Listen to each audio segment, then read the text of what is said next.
Hello, and thank you for joining me on another episode of the Tech Exec podcast, where we help you lead a team worth leading. As always, I'm your host, Aviv Ben-Yosef, and today we'll be talking about progress theater. I'm reminding you, I have a live stream package going on. You've already missed the first session, but you have 7 more you can tune in live to, and of course, get the recording for the first one. Get all the details in the show notes. Now, let's talk about progress theater. If there's something that us geeks and startups are very good at, is having this acting prowess to make it as if we're making a lot of progress, making a lot of noise outside, whereas we're making very little real progress. You see it all over the place. I'm going to give you 2 different examples just to show you how vast the opportunities to play in this play are.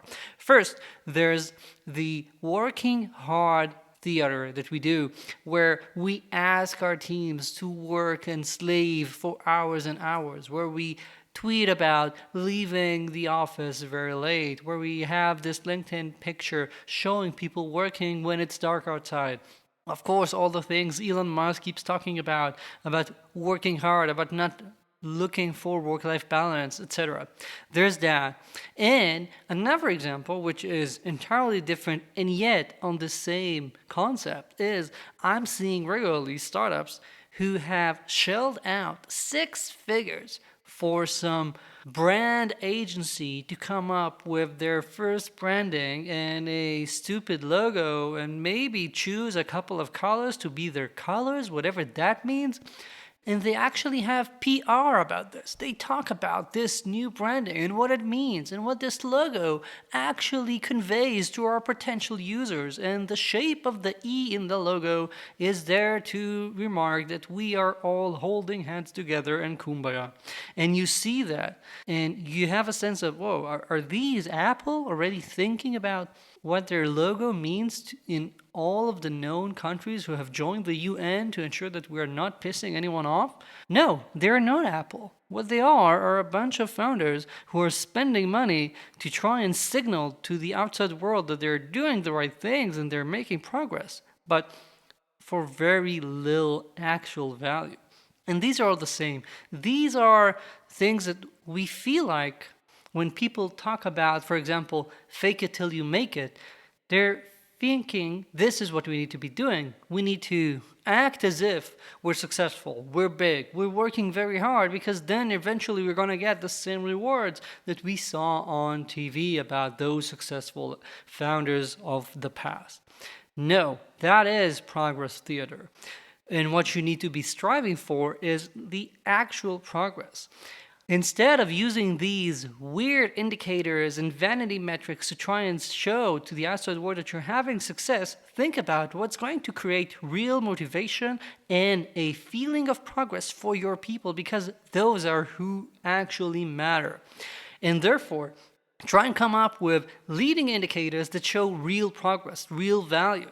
So instead of how many hours I'm working each day, because no one cares about it, and I'll let you in on a secret, if people are in the office for 10 or more hours a day, they're probably not being their most productive for 10 hours. They're just waiting till the clock tells them we can now go back home. Instead, think about, for example, what we're delivering, how fast we're delivering it, how much value are we getting, how much learning is the team doing as a whole every month, how many experiments are we executing on and learning from, how many different ideas are we trying, how many clients have got the product in their hands and learned from it, used it, gave us feedback. That's real progress. Your branding, I don't really care about it, because especially when you're beginning, no one's going to sign up because you have a cute logo. Most of those deals anyway are signed because people trust the actual founders and salespeople who approach the company. So do that. And now, I want you to keep in mind that whenever you do this progress theater, you also are not just doing the wrong thing, you have opportunity cost here and you're losing out on actual progress. When people are working hard and slaving away, you're losing out on their ability to be innovative and creative, because usually they're not going to try and come up with innovation when they're gonna be sitting in the chair anyway. If you're looking at your branding, I want you to consider the fact that you just spent usually the salary of a full-time employee for a whole year on the logo. What could you have achieved had you had one extra engineer on the team for a whole year? Those are the things you need to think about, not the progress theater that makes you look cool on LinkedIn and get a few more likes, but what actual progress are you going to achieve? Because let me tell you, you want to get some likes, show on LinkedIn that you got to an amazing ARR milestone, that you have amazing client satisfaction, that you're delivering faster than anyone else in your industry. That's what I want. That's progress. That's not theater. That's just something that people actually value and adore, and you need to be going there.